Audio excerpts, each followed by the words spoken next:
सर्वभौमिक सत्य है कि अस्थायी समस्त अनंत विशाल भौतिक सृष्टि प्रकृति मानव पृथ्वी जीव एक प्रक्रिया है। सर्वभौमिक सत्य ये है कि जन्म मृत्यु भी प्रकृति प्रक्रिया का हिस्सा है।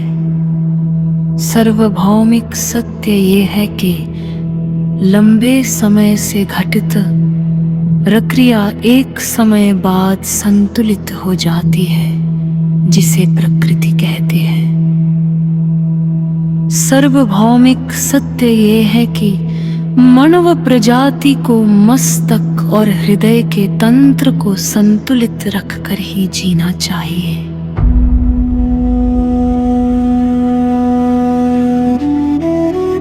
जिन्होंने इतना अधिक कुछ प्रत्यक्ष समर्पित किया, उन पर ही इतना अधिक डर, खौफ, भय, दहशत क्यों?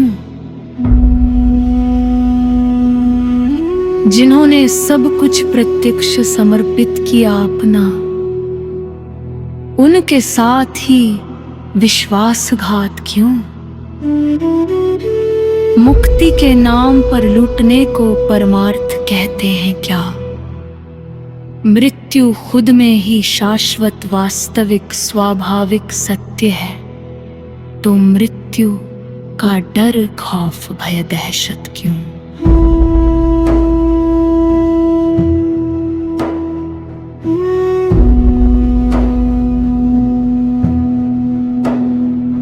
मरा बाप आ नहीं सकता, जिंदा मर नहीं सकता, यह स्पष्ट करने के लिए तो मुक्ति धरना कल्पना नहीं तो क्या है। दीक्षा के साथ शब्द प्रमाण में बंद कर तर्क तथ्य विवेक से वंचित कर अंध कट्टर उग्र भेड़ों की भीड़ बंद हुआ मजदूर बनना कुप्रथा नहीं तो क्या है। सहज सहज बातें समझ न पाए सरल शिष्य, इसके पीछे दीक्षा के साथ शब्द प्रमाण में बंद कर तर्क तथ्य विवेक से वंचित होना नहीं तो क्या है। भक्ति मुक्ति ध्यान ज्ञान प्रेम आत्मा परमात्मा परमार्थ आयोजित ढोंग पखंड, षड्यंत्रों का ताना बाना चक्र व्यूह रचा छल, कपट धोखा विश्वासघात नहीं तो क्या है। जब हर जीव एक समान है तो सिर्फ इंसान प्रजाति ही चतुर होने से भिन्नता का कारण अहम नहीं है क्या? यदि सत्य प्रत्यक्ष है तो उसे किसी मध्यस्थ की आवश्यकता क्यों? यदि कोई मार्ग मुक्तिदायक है तो वह प्रश्न पूछने से क्यों डरता है?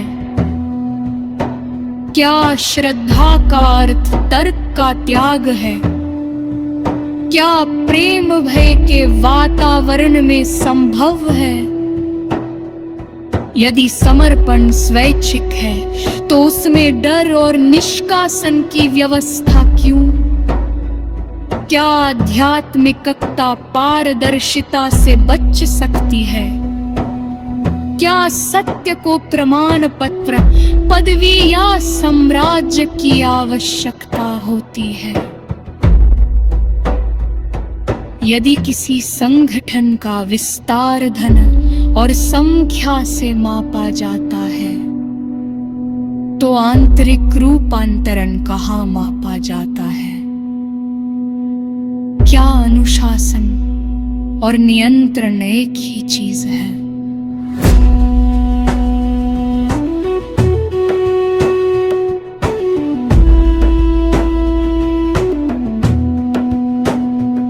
क्या गुरु की आलोचना करना धर्म है या आत्मचिंतन का हिस्सा?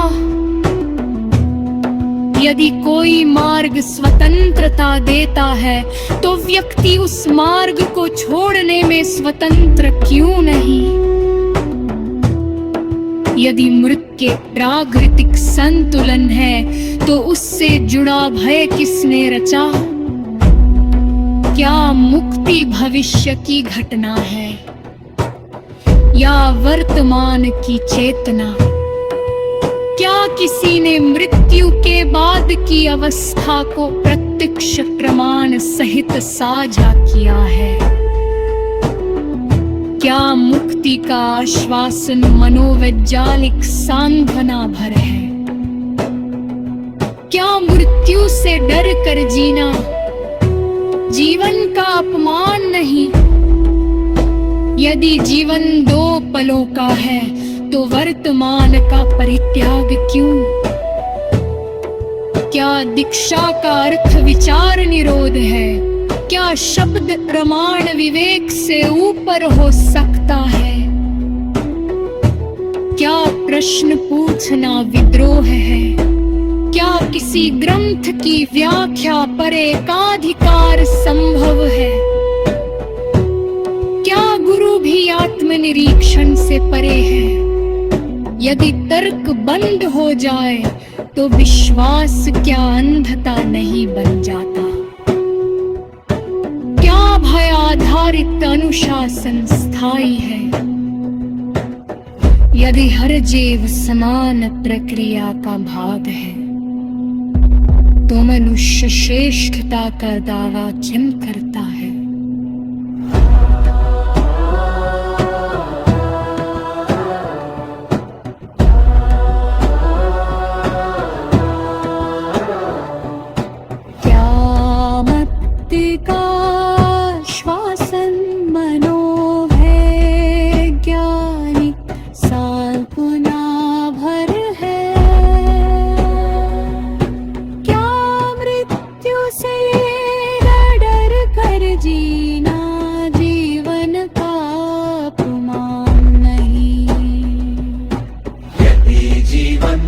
पलों का है तो वर्तमान का परित्याग क्यों? क्या दीक्षा का अर्थ विचार निरोध है? क्या शब्द प्रमाण विवेक से ऊपर हो सकता है? क्या प्रश्न पूछना विद्रोह है? क्या किसी ग्रंथ की व्याख्या पर एकाधिकार संभव है? क्या गुरु भी